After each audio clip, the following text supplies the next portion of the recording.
Baie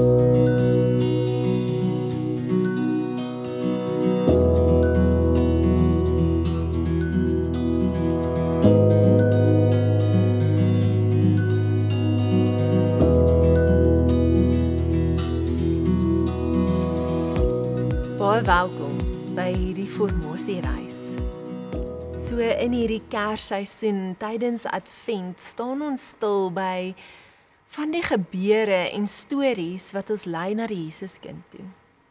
In hierdie week staan ons stil by die ster wat verskyn en die wyse manne wat soekers is van hulle tyd en soek na die Jesuskind en hom vind. En wat het in hulle harte gedoen het, in hulle lewe gedoen het. En dan die uitnodigings wat na ons lewe toe kom. Wanneer ons onsself in die woord vind, ons storie en God se storie vind, maar wanneer Jesus ook amper as ware uit die woord uit in ons klim in ons lewe in, na ons toe kom, Immanuel wat met ons is. Ons skrifgedeelte is uit Matteus en jy is welkom om saam met my te lees. Jesus is in Bethlehem in Judea gebore tydens die regering van koning Herodes. Daarna het Herodes die sterrekykers in die geheim ontbied en noukeurig by hulle vasgestel wanneer die ster verskyn het. Nadat hulle die koning aangehoor het, het hulle die wyse manne vertrek. En kyk, die ster wat hulle sien opkom het hulle gelei totdat dit gaan staan het by die plek waar die kindjie was. Toe hulle die ster sien, was hulle baie bly.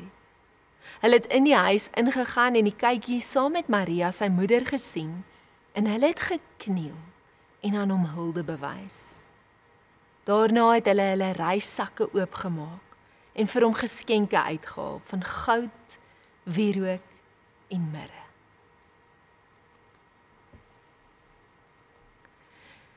Toe die wyse manne uiteindelik by die Jesuskind aankom, gebeur daar iets besonders. Hierdie manne wat ver gereis het, wat waarskynlik geleerd, welgesteld, gerespekteerd was, reageer nie met 'n selfversekerde trots of 'n afstand nie. Hulle kniel. Hulle buig voor 'n kind, 'n baba, en hulle aanbid hom. Hulle bring nie net geskenke nie. Hulle bring hulle self. Hulle buig nie net hulle knieë nie, hulle buig hulle harte. Dit, daar op die vloer van daardie eenvoudige huis in Bethlehem, is die hart van geestelike soeke. Oorgawe. Oorgawe beteken nie om jou verantwoordelikheid vir jou lewe weg te gee nie. Dit beteken nie om fatalisties te raak of te dink, God gaan alles namens my doen nie. Oorgawe is nie passiwiteit nie, dis 'n innerlike skuif. Wanneer ons oor oorgawe praat, besef ons vinnig, daar is twee groot maniere van leef. Die een manier, en daar's 'n groot groep mense wat so daarna kyk, sonder om dit altyd hardop te sê vir die Here, staan bietjie terug. Ek het my eie lewe onder beheer, ek sal dit hanteer. Hulle is nie vyandig teenoor die Here nie, hulle is net onafhanklik. En as hulle sou bid, klink dit baie keer soos ons Vader in die hemel, mag my wil geskied. En dan is daar hierdie ander manier, en 'n kleiner groep mense word gevorm om so deur die lewe te gaan. Dis gewone mense, gebroke mense soos ek en jy, ons is mense wat nie alles verstaan nie, maar wat kan sê, Here, hier is ek. Wees God in my lewe.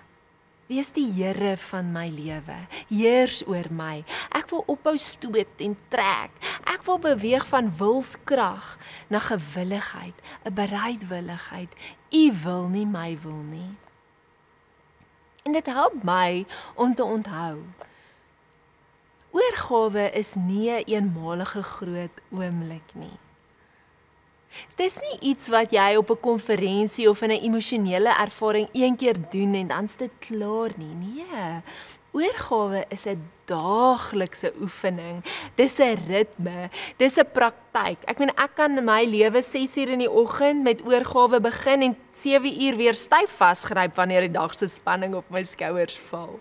Dit gebeur met ons almal en daarom om te weet, oorgawe is 'n lewensreis. Sommige dae doen ek dit nie net 1 keer nie. Ek moet dit 10, 12 keer, 20 keer doen. Miskien is dit die uitnodiging vandag. Doen 'n oefening. Volg wat ons lees daar gebeur het met die wyse manne. Hulle het gaan kniel. Dalk wil jy kniel, al is dit net vir 'n minuut. Miskien wil jy fisies kniel, op jou knie gaan. Of dalk is dit 'n ingesteldheid wat jy voel, Here, ek buig my hart voor U. Bring voor die Here dit wat goed gaan in jou lewe, maar ook dit wat nie sin maak nie.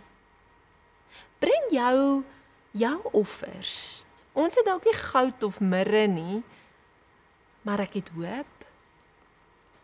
Ek het vreugdes, ek het planne, ek het drome, ek het soms vrese, gaas, teleurstellings, maar ek bring dit in aanbidding en eerbied na Hom toe.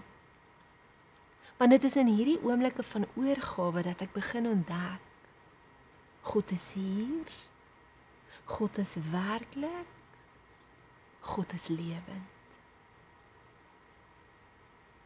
Dis nie per toeval dat hy genoem word Immanuel, God met ons nie. Hy is die woord wat mens geword het, om tussen ons te woon. Hy woon vandag saam met jou.